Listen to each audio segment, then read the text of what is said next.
Hola, estamos con el antropólogo historiador Marté Sánchez. Marté Sánchez es egresado de las universidades de San Marcos y de la Villarreal. Marté hizo antropología en San Marcos y historia en la Villarreal. Es antropólogo, historiador, tiene la maestría en antropología andina, convención en antropología andina, y está haciendo en la actualidad el doctorado en antropología social y cultural en la Universidad Autónoma de Barcelona. En este momento Marté está en Madrid y estamos aprovechando la ocasión para hacer una pequeña entrevista. Buenas noches, Marté. Buenas noches, Miguel. Bien, Marté, teniendo conocimiento de los trabajos que vienes realizando en antropología y en historia, ¿no? Pues aprovechamos la oportunidad para conversar contigo y a través de esta conversación difundirla para la gente interesada en Lima y en otras partes que sigan tu trayectoria y además están interesados en saber qué vienes haciendo en la actualidad. Marté, la primera pregunta vamos a formularla dentro de un área que podría ser tu relación con la antropología y la historia, ¿de acuerdo? Marté, ¿podrías trazar un camino, una suerte de puentes de comunicación entre tu visión personal de la antropología y la historia? ¿Cómo esta relación entre antropología e historia puede fundirse también con una mirada filosófica que le estás dando ahora a tus trabajos? ¿Podrías comentarnos un poco esto? Sí, mira, yo quisiera partir primero agradeciendo, ¿no? Este es un momento que me permites compartir con gente que está lejos de nosotros, en Perú y quizás también en otros espacios del mundo. Y a la pregunta, yo parto de un punto personal. Primero decirte que de los hermanos que yo tengo, su gran mayoría, por no decir todos, hemos estudiado carreras que están vinculadas con el campo de lo social. ¿No? Y eso te da un sello que viene de casa, ¿no? La preocupación de los padres, la mirada sobre la sociedad, ¿no? Y eso ha determinado que al final de cuentas, en lo personal, yo haya decidido estudiar primero historia y luego hacer antropología, con esta idea inicial de que ambas se complementan, ¿no? Claro, ahora tengo una mirada completamente distinta de la complementariedad de ambas ciencias, porque pienso más bien que es una mirada mucho más amplia. ¿Por qué la historia? La historia, en primer lugar, me interesó por esta lógica de permitirnos entender los procesos macros que tanto el Perú como el mundo ha pasado. ¿Y por qué la antropología? La antropología porque en algunos textos que uno iba leyendo en los cursos iniciales, mostraba que son análisis micro a partir de las etnografías, y entonces entendía que se complementaba la parte y el todo, ¿no? En este proceso historia-antropología, ¿no? Claro. Entonces esa es un poco la vinculación familiar, personal que tengo con las ciencias sociales, y la elección de la historia y la antropología en mí inicialmente era una complementariedad. Ahora pienso que la cosa va por otro lado. Entiendo que suponer que la antropología se complementa con la historia nos hace pensar que son ambas carreras empaquetadas, y lo social no está empaquetado, es un gran campo que tiene varias aristas, y la idea está en que desde la disciplina que uno estudie se vea necesariamente obligado a recurrir a otras ciencias, llámele auxiliares, para poder entender esta complejidad que tiene la realidad social. Sí, bueno, y la experiencia en los últimos años está más que certificándonos, ¿no?, la necesidad de esta complementariedad y esta dificultad de entender la realidad. Como dices tú, no es que sea un paquete, ¿no?, sino es que nos exige lo que tenemos ante nuestros ojos, tener mayores herramientas. Los casos específicos de Ramón, Claudia Guarisco, por ejemplo, ¿no?, el propio Carlos Leiva, que termina haciendo antropología histórica, pero histórica urbana, ¿no?, de la cultura popular. Ramón, que termina también haciendo historia, y Claudia Guarisco en México. Son casos que te llevan a pensar que sí, pues que necesitamos más herramientas, ¿no? Y esto pues nos conduce a una segunda pregunta, Marté.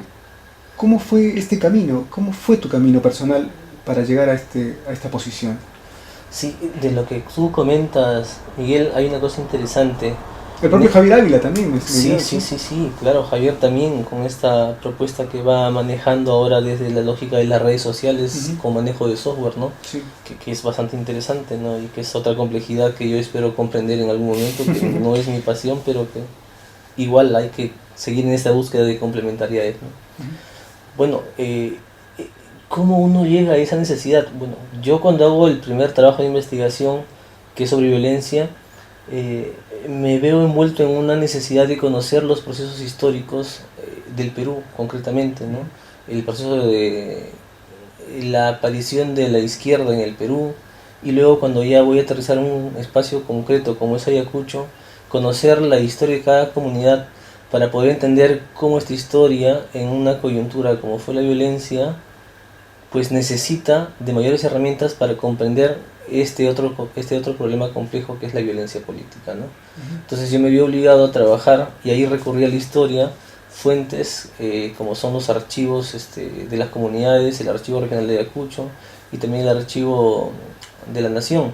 Y claro, la pregunta es muy sencilla, ¿cómo hubiese podido leer esos documentos si no tenía una base histórica, concretamente una base en paleografía? Ujú. Entonces ahí me di cuenta que la antropología necesitaba también de otro tipo de fuentes para comprender los contextos actuales. ¿Por qué? Porque los procesos actuales tienen raíces en el pasado y ese pasado solo se puede comprender a través de la historia. Entiendo. Esta mirada sincrónica y diacrónica que no desarrolla más Levi-Strauss, ¿verdad? Así es. Es interesante esto. Y esta coexistencia que mencionas, eh, ¿tú la bautizarías como una escuela, como un método, como una opción personal? ¿Qué cosa es esto? Yo la inscribo en ese gran campo que es la antropología histórica. Otros quizás llamarán historia antropológica, ¿no? Ujú. ¿Y por qué la inscribo allí? Porque no basta comprender la cultura actual en la medida que la cultura no se remite solamente al presente, se remite también al pasado. Y la formación que ahora comprendemos como cultura, vuelvo a insistir, tiene raíces en el pasado, Ujú. ¿no? Esa es una de las razones por cual yo me veo en la obligación y la necesidad que la propia investigación me va llevando a un nuevo puerto, ¿no? Y claro, tampoco uno puede dejar de lado el tema de las entrevistas, que son una herramienta básica en la antropología, ¿no? Como parte del trabajo de campo y la observación participante también parte de esto, ¿no?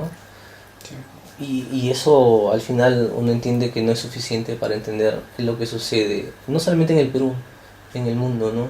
Ahora mismo, estando en España, uno entiende cómo los profesores que te van dando clases tienen una mirada panorámica de los procesos históricos del mundo siendo antropólogos. Y tú dices, bueno, ¿qué hacen en antropología?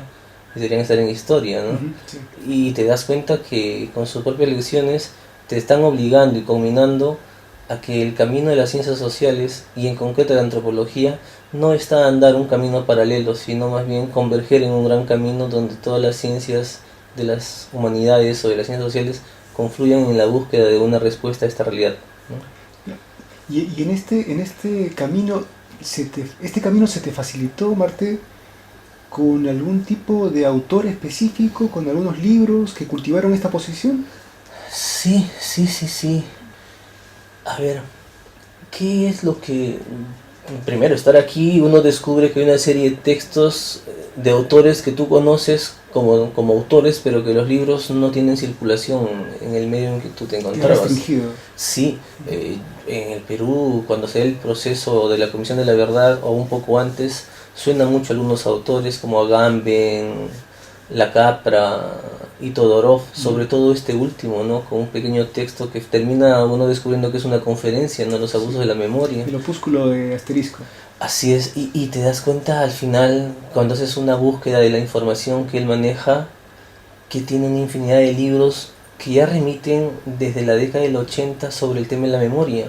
Y claro, tú dices Paidós, Asterisco, los abusos de la memoria del año 2000.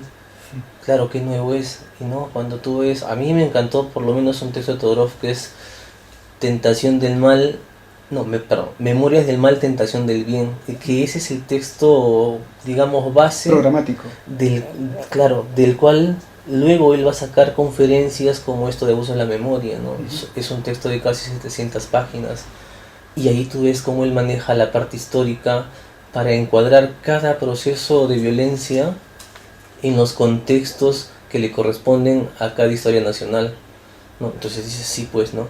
Y además uno ve el caminar de estos autores por la vida teórica, que no vienen solamente de la antropología, beben de la filosofía, de la sociología, de la literatura, de la crítica literaria, y dices tú, entonces nosotros qué hacemos encaminarnos a análisis tan específicos desde la antropología cuando este análisis no va a resistir una representación de la realidad, va a ser simplemente una mirada muy, muy alejada, muy distorsionada de la realidad. Y entonces te ves en la necesidad de entrar en esa lógica, en ese camino. Otro autor que a mí me causó mucha impresión es Bhagwan, ¿no? O sea, desde la sociología viene, y creo que es él uno de los pocos autores últimos que hace un trabajo etnográfico tan maravilloso como este texto Cuerpo y Alma, que ha sido traducido como Entre las Cuerdas. Así es. Este discípulo de Bourdieu, ¿verdad? Así es, y que además va más allá de Bourdieu, porque Bourdieu lo que pide es trabajar el cuerpo como un elemento o como una herramienta para entender la realidad, y él hace algo más. Él utiliza el cuerpo no solamente para entender la realidad, también utiliza el cuerpo como un elemento de expresión de la propia sensibilidad del individuo. El cuerpo como elemento de experimentación. Así es. Entonces el cuerpo se convierte en un elemento de experimentación, y por eso no entiende por qué el nombre de ese trabajo, Cuerpo y Alma, ¿no? O sea, claro, o sea, ambas cosas son necesarias para entender y hacer entendible una etnografía. Y es curioso que él desde la sociología nos muestre el camino a hacer una etnografía, ¿no? Mucho más completa y compleja. El problema de la sensibilidad, ¿verdad? Aparte, a pesar de estas dolencias bibliográficas que padecemos, ¿te atreverías a hacer un estado de la cuestión de la antropología actual en Lima o en el Perú? A ver, yo quisiera remitirme... Esto en comparación con lo que vienes observando en Europa. Así es, así es. Y yo quisiera remitirme o intentar hacer un estado de la cuestión enfocándolo desde el tema que yo trabajo, que es el asunto de la violencia política, ¿no? Sí. Y es parte además de mi tesis. Mi tesis tiene 3 puntos planteados, ¿no? Hacer una revisión teórica de los conceptos que se han manejado en el Perú sobre la violencia, ¿no? Ese es un primer objetivo, el más amplio, digamos. Luego hay un segundo objetivo que se plantea un poco poner dentro del escenario nacional estos procesos de historia que no están vertidos en esta historia que podemos llamar una historia oficial, ¿no? Y luego el tercer punto que me interesa como objetivo en el trabajo es reconstruir las microverdades a nivel comunitario, ¿no? Que es un poco la mirada que tiene el trabajo. Y a partir de ahí, haciendo esa entrada, te puedo dar respuesta al tema. Ahora, hurgando sobre los trabajos en el Perú sobre violencia, y concretamente sobre violencia política, a partir de la década de los 80, si uno lee todos los textos que se han trabajado o han tratado el tema de la violencia, están planteadas desde la problemática del poder, ¿no? O sea, un individuo que somete a otro a su poder. Entonces, la lógica de mando-obediencia, ¿no? Sí, una lógica